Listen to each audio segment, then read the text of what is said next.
एक पिता ने अपनी बेटी की सगाई करवाई। लड़का बड़े अच्छे घर से था। पिता बहुत खुश हुए। लड़के और लड़के के माता पिता का स्वभाव बड़ा अच्छा था, तो पिता के सिर से बड़ा बोझ उतर गया। एक दिन शादी से पहले लड़के वालों ने लड़की के पिता को खाने पे बुलाया।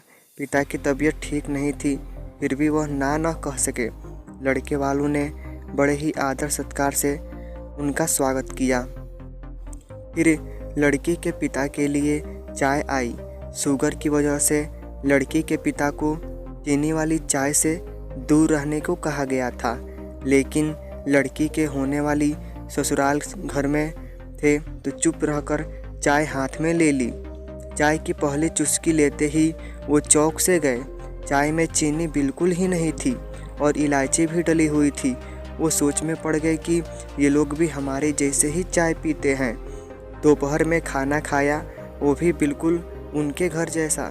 दोपहर में आराम करने के लिए 2 तकिए, पतली चादर, उठते ही सौंफ का पानी पीने को दिया गया। वहाँ से विदा लेते समय उनसे रहा नहीं गया तो पूछ बैठे, मुझे क्या खाना है, क्या पीना है, मेरी सेहत के लिए क्या अच्छा है, ये परफेक्टली आपको कैसे पता है? तो बेटी की होने वाली सास ने धीरे से कहा कि कल रात को ही आपकी बेटी का फ़ोन आ गया था। उसने कहा कि मेरे पापा स्वभाव से बड़े सरल हैं, बोलेंगे कुछ नहीं, प्लीज़ अगर हो सके तो आप उनका ध्यान रखिएगा।